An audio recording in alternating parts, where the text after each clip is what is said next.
Hi, all. This is Joy Lucinda with the Community Grid Network, and I have one of our members here who is very much living the farm to table movement or the backyard to table movement.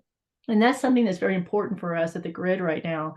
So I wanted Mark to talk to you a little bit about what he's doing. He's actually in Chicago, so it's very wintry there, and what he's doing with the things he's done all season long to get food for the winter. So, Mark, why don't you tell us more about kind of your background and then what you've been doing? Sure, sure.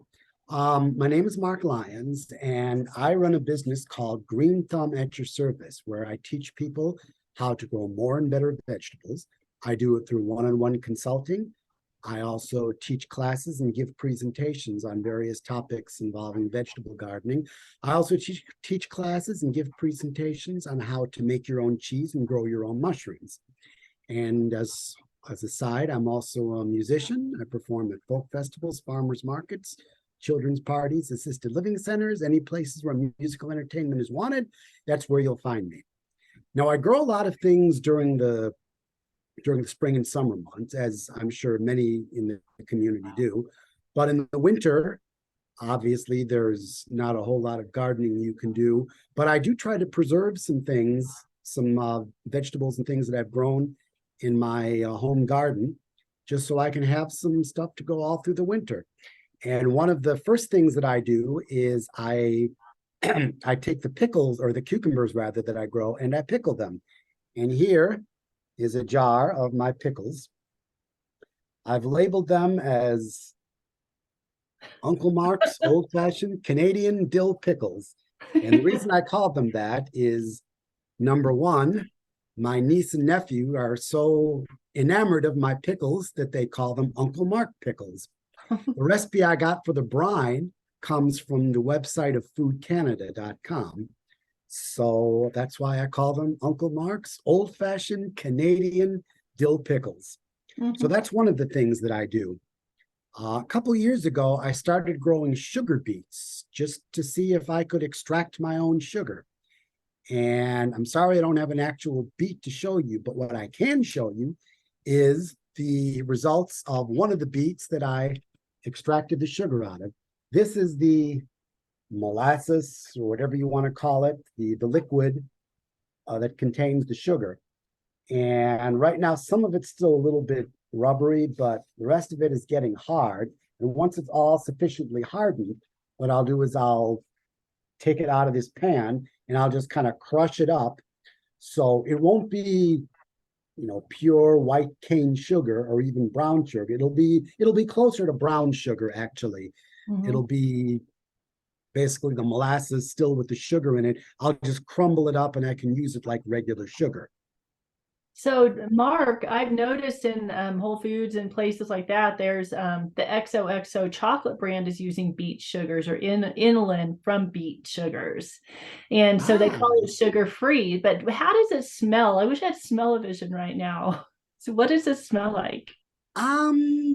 It's hard to say because right now my sense of smell is a little bit dulled because of nasal polyps, which, although I've had them removed, they came back and they're small enough that they don't interfere with my breathing, but they still interfere with my sense of smell. But I still get a little bit of an odor when I boil the beet water, and it kind of smells a little bit like molasses. That's probably the best way I can describe it. Okay, that's interesting. Okay, what Yes. else have you got? Well, I wish I had a better picture to show, but what I can show you is one of the things I also grow is potatoes. And these are just some of my my harvest. And were they in your outdoor backyard garden? These are actually, well, I call it my backyard garden, but it's not in my own backyard. Oh, Let me explain. I live in a townhome, so I don't have a lot of space for a vegetable garden. So I make use of what I like to call OPS, other people's space. good one. First of all, one of my good friends, she's actually my musical partner, she and her husband have graciously allowed me to garden in their backyard. So I have about 400 square feet that they've generously allowed me to use, that I do a lot of my major gardening there. In my own home, on my patio, I do things in containers. I help my mother with her vegetable garden, and she's happy to share some of the harvest with me. I help my sister and brother-in-law with theirs. Two of my long-term clients, I always help with their garden. So I like to tell people that I'm really not a gardener, I'm a sharecropper. Oh, it makes a lot of sense. Some other things, I grow a lot of different kinds of potatoes. Kind of, let me see if I can find a better representation.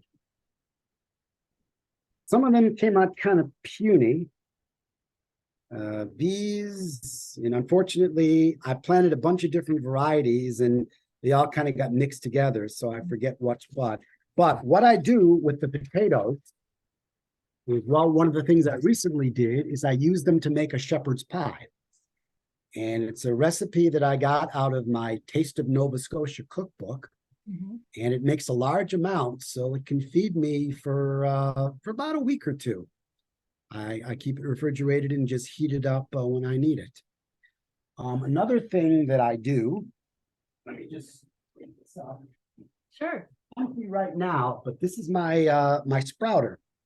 And during the winter months, about the only thing you can grow are sprouts and microgreens. So I use this. This has several different levels. I'm just kind of taking it apart here like this. And what you do is you simply get here. You put the sprouting seeds in each of the different levels, and then you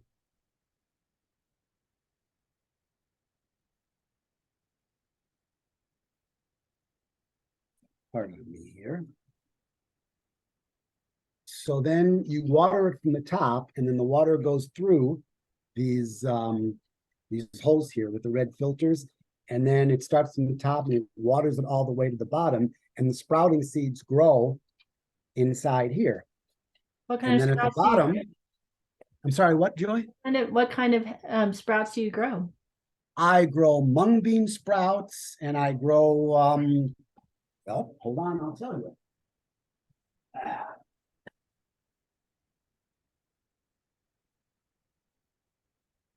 I purchased the seeds. I have a just general bean mix, sprouts, different kinds.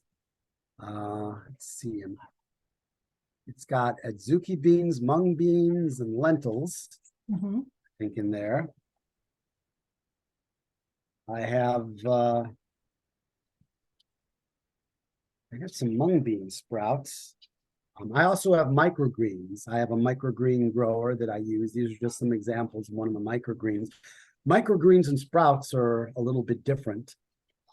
Sprouts are basically grown, just the seeds are, the moment they emerge from the pods, from the seeds, after a while you eat those right away. Whereas microgreens are actually grown out to be a little bit of green in there. Microgreens are grown in soil, whereas sprouts are grown just in moisture.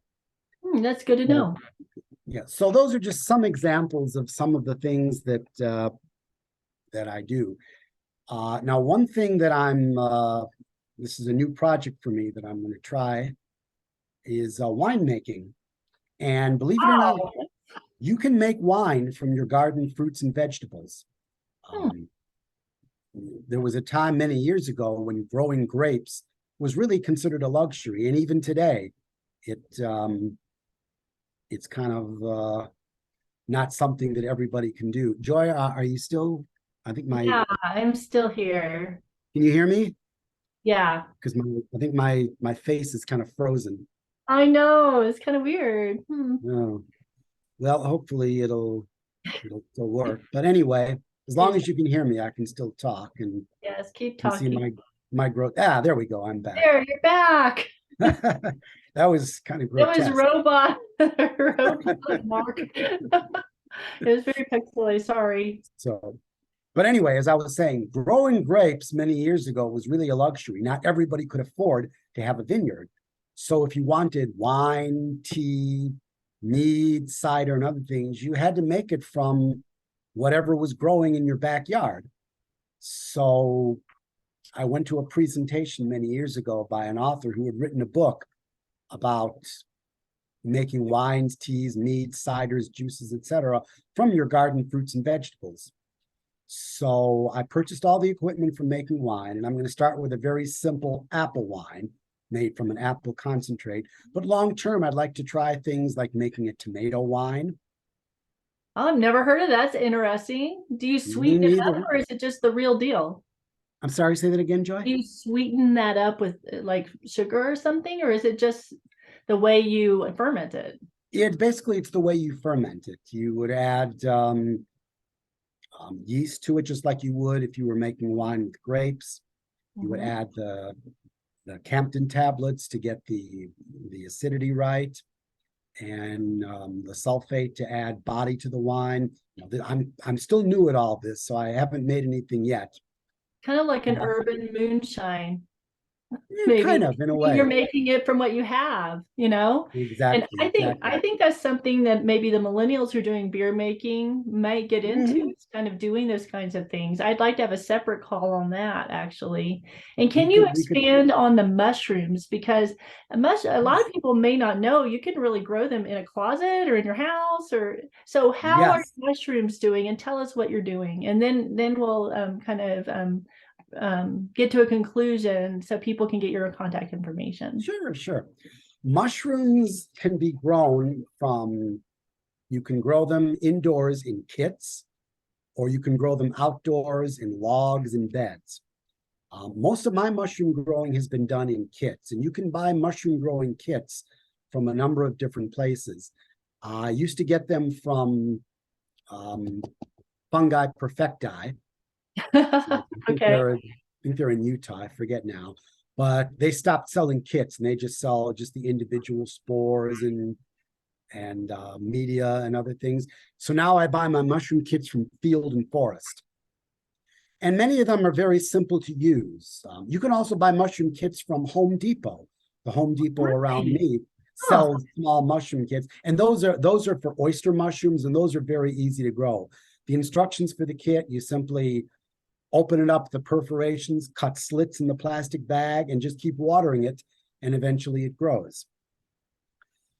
Other mushroom kits, like if you want to grow portobellas, those are grown on sterilized horse manure. Hmm. And so that it comes in a large box. You simply open it up, you kind of maneuver the manure around and make sure it's spread evenly. There's a medium that you use. You simply moisten that, spread it all over the top, seal the box, and then wait about 2 weeks, and then open it up. And when you see the stringy mold, then you leave the box, you cut off the flaps in the box and put a plastic moisture tent over it. And that keeps the moisture in. You just water it, mist it every couple of days or so, and then eventually the portobello mushrooms grow. Wow. Now, That is really, and now, I'm sure it's a lot cheaper than buying it at the store, probably 10 times cheaper, I'm assuming. yes, and And it's it's also, convenient. I'm sorry, Joy, I interrupted. Convenient.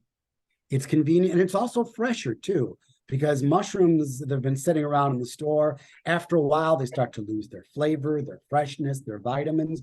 Whereas the mushrooms that you grow in your house, you can pick those right away when they're ready, and they'll be as fresh and flavorful as you want them to be.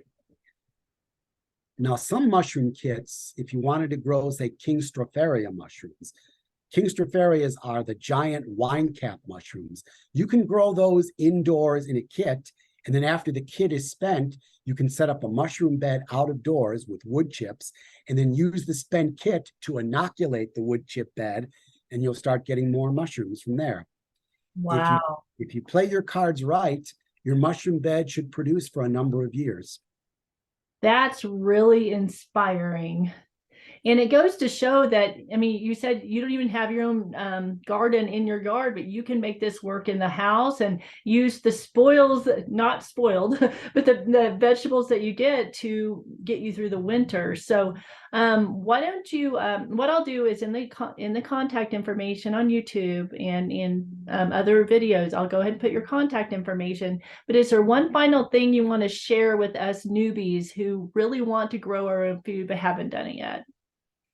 The one thing that I would share, and this is something that I tell all of my beginning gardening classes, is, I have a couple things. Number one, I tell people to don't run before you can walk.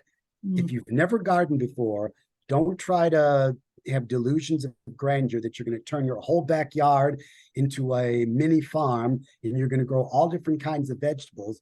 Because if it doesn't work out in the beginning, and sometimes it doesn't, especially if you're a beginner, you'll be easily discouraged. You won't want to do it again. So start small. Start with maybe just a small patch in your backyard, maybe 100 square feet, maybe a single raised bed, maybe a couple of containers on your patio.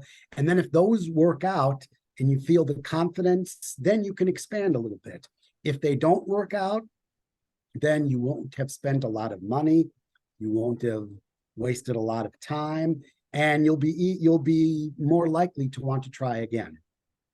So that's the first thing that I tell people. The next thing I tell them is, and this may sound kind of obvious, but grow what pleases you.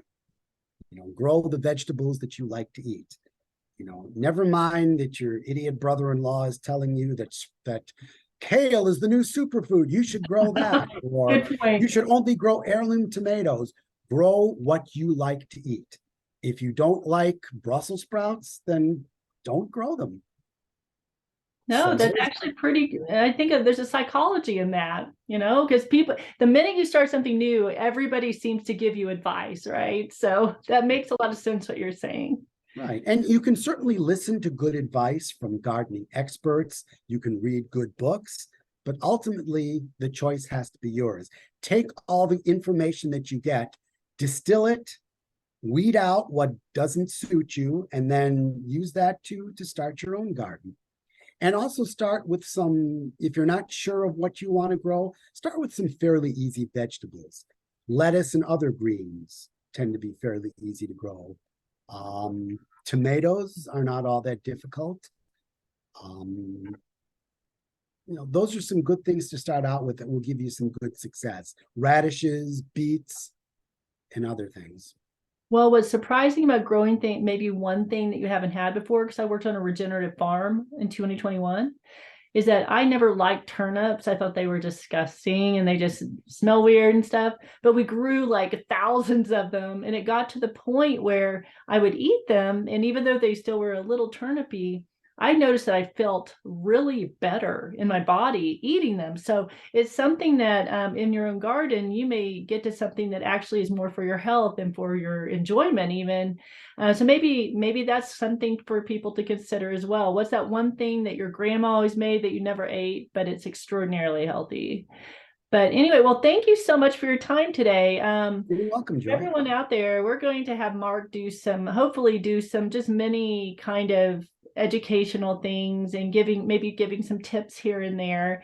And we do have a membership and he's part of that. So you can definitely engage on our membership site, which is going to be officially up and running through the website very soon. But I'm really grateful that Mark's on board. He's one of many people that are really doing a big difference. And again, really consider the backyard to table movement, because you know what? The government seems to have a big hold on our food, but wouldn't you like to know where your food comes from and that it's really yours? Isn't it nice to know that you can own your food and eat your food and know exactly what it's about? So I'm going to leave it at that. Yeah. And so more to come.